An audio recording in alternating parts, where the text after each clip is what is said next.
Hi everyone, Steamthany Sweat-Tano here, the internet's busiest music nerd. And it's time for a review of the new I.L.Y'S record, Scum with Boundaries. The I.L.Y'S, or maybe I.L.Y'S, I'm not really sure. They're a passion project featuring Zach Hill and Flatlander, aka Andy Morin, who are notorious for the roles that they play in the noise, industrial, hip-hop trio Death Grips. But instead of making that music under this moniker, they make I don't know. The band's last record seemed a little bit too much like dicking around to me. From Zach Hill's previous projects, I know he usually likes his music, his albums to be kind of boundary-free and just let his artistic intuition take him wherever it may. But the kind of fuzzy, flat noise rock that this record served up said to me that Zach and Andy didn't really have much in the way of big plans or ambitions for this project. However, that is not the case on this new record over here. In fact, the I.L.Y'S are sounding like a completely different band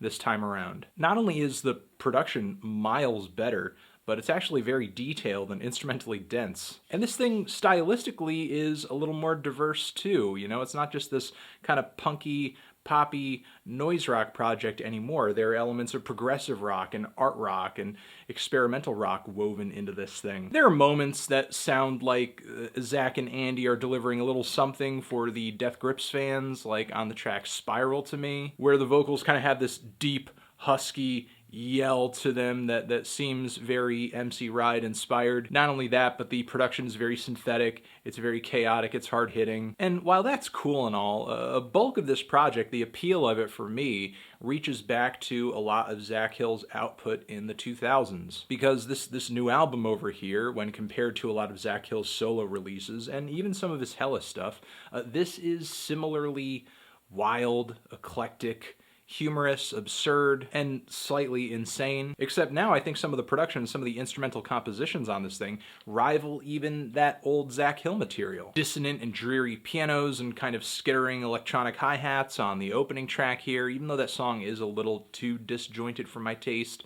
I wish for an intro track it was a little more direct. We have a kind of goofy waltz track with some beautiful, almost like chamber-esque instrumentation that seems like something pulled straight out of the Zappa playbook, especially with just how ridiculous the lyrics are on this cut. We have some peppy horns on Stop Yellin' in the museum that back up the driving rock instrumentation, and the funky horns and bass groove on the track starts with a C and ends with a U are kind of surprised too. This is a really versatile and dynamic record. I didn't think Zach Hill and Andy would come through with an album that was so all over the place, and in the best of ways. Because even though this album does jump all over the place, it's kind of this wild sense of play and the lyrical absurdity, as well as the vocals that kind of tie it all together, especially the lyrics, which a lot of the time are utterly preposterous or border on some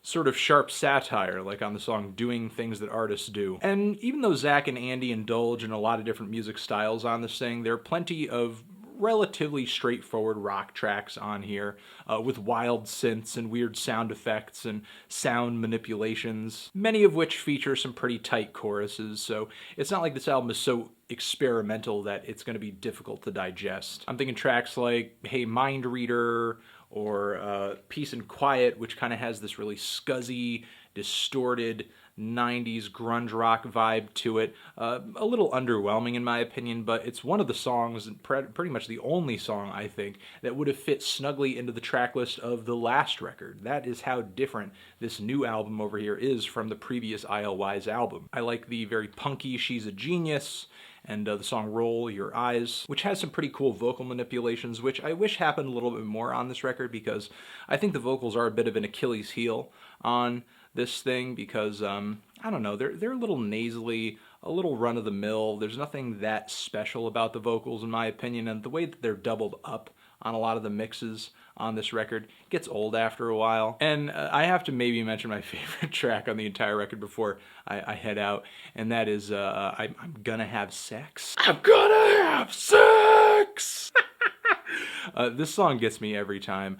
I love how off the wall some of these choruses are, and To me, it just adds to the wonderful character of this record. It is a rock album that is riding the fringes, and it couldn't give a shit about sounding or being cool. It's not stylish, it's not chic, rather instead it is creative, it's weird, and it's borderline insane. Given the last record from these guys, I wasn't really expecting this to be all that good. I thought I'd just kind of get another boring lo-fi pop or rock record. But instead, I got a very instrumentally impressive, concisely written, very punchy and hard-hitting, and even catchy album. And if you like Death Grips, I think you'll find a lot of characteristics about this record that you'll like. If anything about Death Grips is really missing from this band, it's not just the rapping or MC Ride, but this isn't really taking itself all too seriously. You know, there's not that brooding sense of darkness about the I.L.Y'S. This is very much fun and a little tongue-in-cheek and incredibly playful. I'm feeling a strong 7 to a light 8 on this thing. Transition. Have you given this album a listen? Did you love it? Did you hate it? What would you rate it? You're the best. You're the best. What should I review next? Hit the like. If you like, please subscribe. Please don't cry if you disagree with my thoughts on this good-ass album. The I.L.Y'S forever.